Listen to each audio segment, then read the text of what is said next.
प्रिय विद्यार्थियों, फ्रांस की क्रांति पर 7वां व्याख्यान। विगत व्याख्यान में हम 1795 के संविधान पर चर्चा कर रहे थे कि कन्वेंशन ने 1795 में अपना एक नया संविधान बनाया और जो ये जो संविधान बनाया, यह विधान नवंबर 1799 तक चला। 26 अक्टूबर 1795 को कन्वेंशन ने अपने आप को भंग कर दिया था और अब नई व्यवस्था चली जो कि नवंबर 1799 तक चली। अब बात होती है डायरेक्टरी का शासन यानी कि संचालक मंडल। डायरेक्टरी ने 27 अक्टूबर 1795 से 19 नवंबर 1799 तक शासन किया। ठीक है। कार्यपालिका के समस्त अधिकार 5 व्यक्तियों के संचालक मंडल में निहित थे। प्रारंभ से ही लग रहा था कि इसकी सफलता में संदेह दिखाई दे रहा था। संचालकों में एक कार्नट को छोड़ करके बाकी जो सभी लोग थे कम बुद्धि वाले थे, बदनाम थे और स्वार्थी राजनीतिज्ञ थे। इन्हें जनता का समर्थन भी प्राप्त नहीं था। यह प्रांतीय दंगों को रोकने में असमर्थ रही डायरेक्टरी।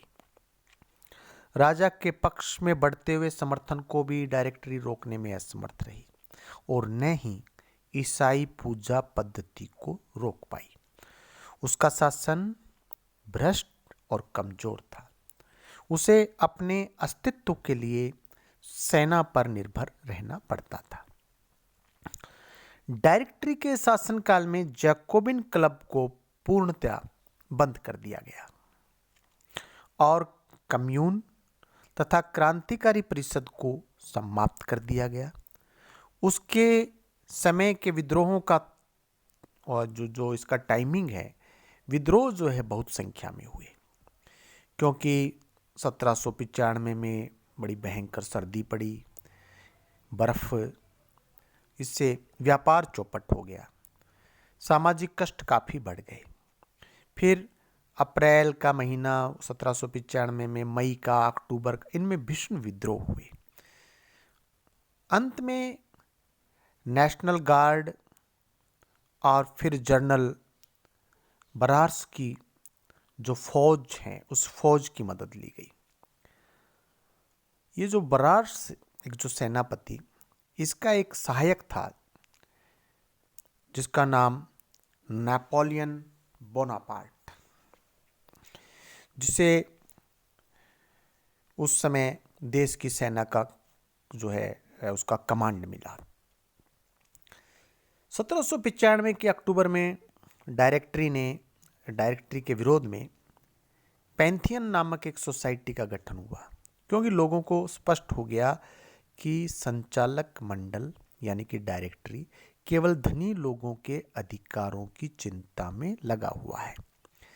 पैंथियन सोसाइटी के बहुत से सदस्य पुराने जैकोबिन थे। सोसाइटी की बैठकें टार्च के प्रकाश में होती थीं। उसके विचारों का प्रकाशन ट्रिब्यून नामक पत्रिका के माध्यम से किया जाता था। संचालक मंडल यानी कि डायरेक्टरी ने इस पर जोरदार प्रहार किया। फरवरी 1796 में नेपोलियन बोनापार्ट को इस सोसाइटी को समाप्त करने का काम सौंपा गया। उग्रवादियों ने शीघ्र ही एक गुप्त समिति बना ली। इस समिति ने समानता के आदर्श के लिए जोरदार संघर्ष किया। जहां तक वैदेशिक मामले हैं, विदेशी है, और युद्ध संचालन में डायरेक्टरी का जो टाइम है वो लकी रहा। 1795 के प्रारंभ में ही स्पेन, प्रसा और हॉलैंड ने संधि कर ली। बाद में पुर्तगाल, सैक्सनी और हेरेस नामक जर्मन राज्य, इटली के नेपल्स, पार्मा और पोप के राज्यों ने भी संधि कर ली। अब केवल ऑस्ट्रिया, जमीन पर ऑस्ट्रिया और पानी में इंग्लैंड ही फ्रांस के विरुद्ध संघर्षरत थे। नेपोलियन बोनापार्ट ने आश्चर्यजनक ढंग से ऑस्ट्रिया को पराजित करके संधि के लिए विवश कर दिया, परंतु इंग्लैंड के विरुद्ध सफलता नहीं मिल पाई। हाँ, उसे डायरेक्टरी के शासन का अंत करने और फ्रांस की शासन सत्ता अपने हाथ में लेने में सफलता अवश्य मिली, और इसी के साथ क्रांति का एक जो मुख्य भाग है वो विद्यार्थियों समाप्त होता है। अब है इस क्रांति के परिणाम। अनेक परिणाम निकले। हम देख रहे हैं कि कितनी बड़ी ये क्रांति है, कितना उथल पुथल फ्रांस के अंदर हुआ है। तो सबसे पहला तो सामंती व्यवस्था का अंत।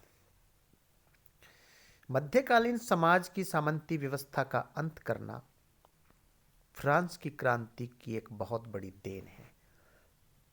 सदियों तक करोड़ों व्यक्ति इस व्यवस्था के अंतर्गत पिसते रहे। आर्थिक शोषण तो इस व्यवस्था की चारित्रिक व्यवस्था ही थी, लेकिन इसकी सबसे बड़ी बुराई यह थी कि इसके अंतर्गत सामान्य व्यक्ति का कुछ भी महत्व नहीं था। फ्रांस की क्रांति ने इस अपमानजनक सिस्टम का अंत कर दिया। उसने समानता के सिद्धांत का प्रतिपादन करके सामान्य व्यक्तियों को उनके उपयुक्त स्थान पर प्रतिष्ठित किया। फ्रांस की क्रांति का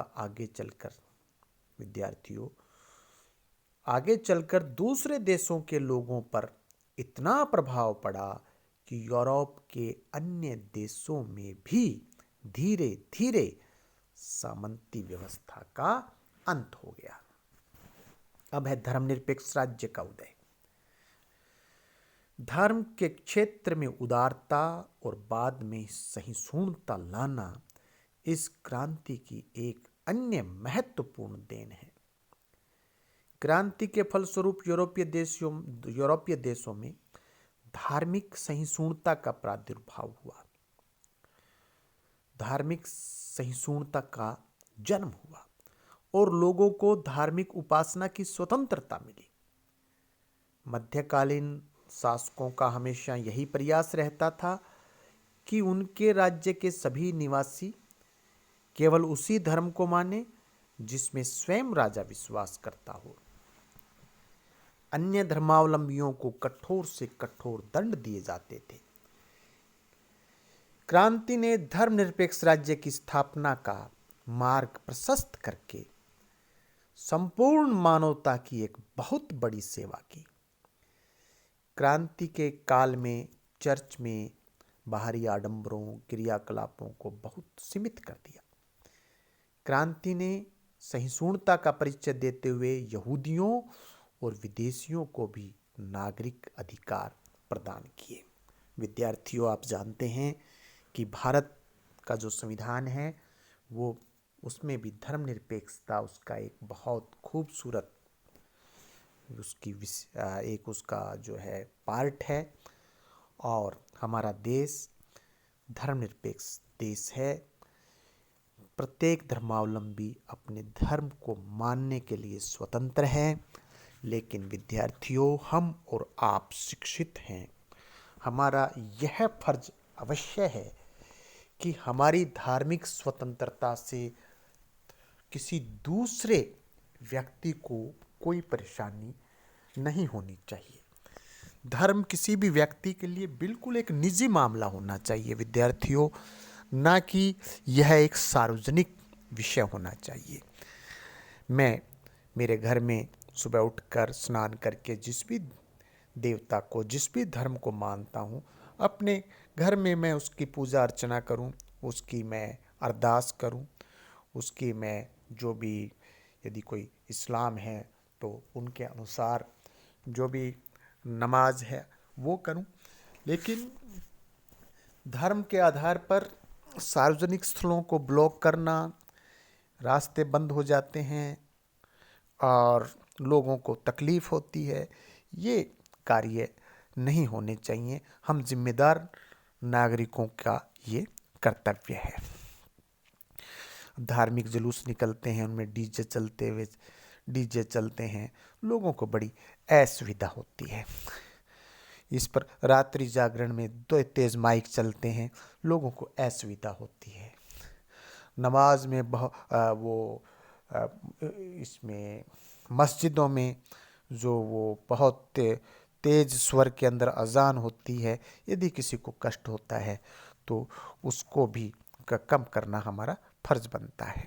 तो ये हमारा दायित्व है कि धर्म निजी रहे। तो ये जो धर्मनिरपेक्ष राज्य का जो एक कॉन्सेप्ट दुनिया भर में चला विद्यार्थियों, ये फ्रांस से चला था। यद्यपि अमेरिका में भी धर्मनिरपेक्ष राज्य स्थापित हुआ था, लेकिन यहाँ का जो मैसेज था, उसका जो प्रभाव था वो बहुत बड़ा प्रभाव था। इसके बाद है राष्ट्रीयता का विकास।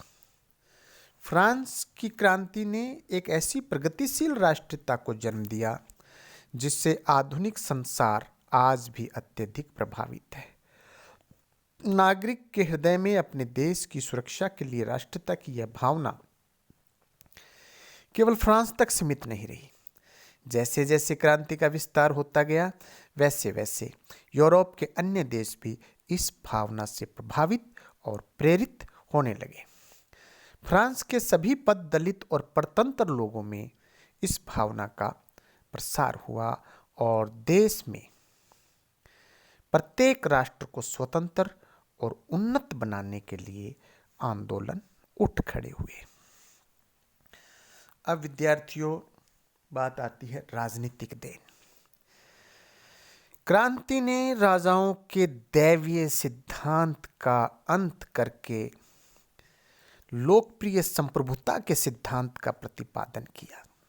राजा जो कहते थे ना कि मैं ईश्वर का प्रतिनिधि हूं, वो बात अब इतिहास हो गई।